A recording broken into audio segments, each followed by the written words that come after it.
Depuis la 4e journée de Ligue 2 et le match face à Clermont, le SCO avait pris la fâcheuse habitude d'encaisser au moins 2 buts par rencontre. Cette statistique fait désormais partie du passé. Vendredi dernier, les Angevins sont parvenus à garder leur cage inviolée contre 3. Un renouveau qui fait du bien au moral de toute l'équipe. Le fait de ne pas avoir pris de but ce week-end, ça nous donne confiance, je dirais. On a retrouvé une solidité défensive qu'on avait un petit peu perdue ces derniers temps, donc c'est encourageant pour la venue de Strasbourg vendredi.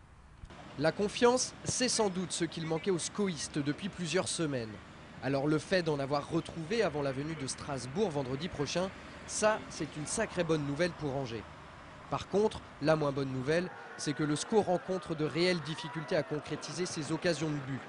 Symbole de ce manque de réalisme offensif, l'attaquant Paul Aloué-Folou. Paul, c'est le meilleur buteur angevin de la saison dernière en Ligue 2. Il a fait trembler les filets à 12 reprises. Cette année, il n'en est qu'à 3. Le problème, c'est qu'il n'a plus marqué le moindre but en championnat depuis le match contre Brest le 29 août dernier. Alors manque de confiance ou pas, réponse de l'intéressé.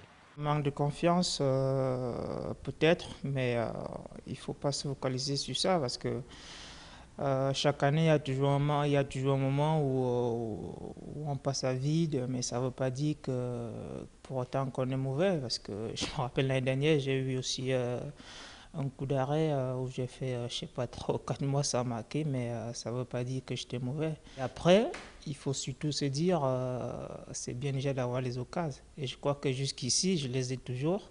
Après, maintenant, c'est soit le gardien qui fait l'arrêt, soit le montant qui prend. Mais ça veut dire que je suis dans le bon chemin. Et s'il y a bien une personne qui garde confiance en lui, c'est sans aucun doute son entraîneur, Jean-Louis Garcia. C'est quelqu'un qui est indispensable dans notre animation offensive, mais je crois que s'il continue à être combatif comme il a pu l'être vendredi dernier, la réussite va à nouveau se trouver sur son chemin et il faut qu'il continue à s'accrocher, qu'il ne lâche rien.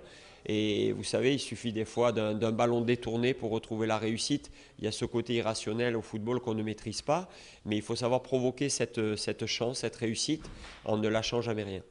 Polo, comme l'appellent ses coéquipiers, a été transféré cet été à Nancy, puis prêté pour le reste de la saison au SCO. Se pose alors la question, le Camerounais a-t-il déjà la tête ailleurs? Moi, personnellement, je suis au SCO. J'ai vraiment envie de faire encore de bonnes performances pendant toute cette saison. Nancy, après, je sais que ça viendra parce que j'ai signé, ça c'est sûr. Et maintenant, après, au niveau du championnat de Ligue 2, il faut absolument que le SCO se remette dans les bons rails. Et je crois que je peux apporter quelque chose à ce sujet.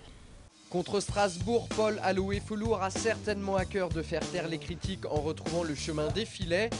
Angers-Strasbourg, c'est vendredi 10 octobre à 20h30 au stade Jean-Bouin. Si vous souhaitez voir ou revoir ce match, Angers 7 le rediffuse en intégralité dimanche 12 octobre, ainsi que le lundi 13 et le mardi 14.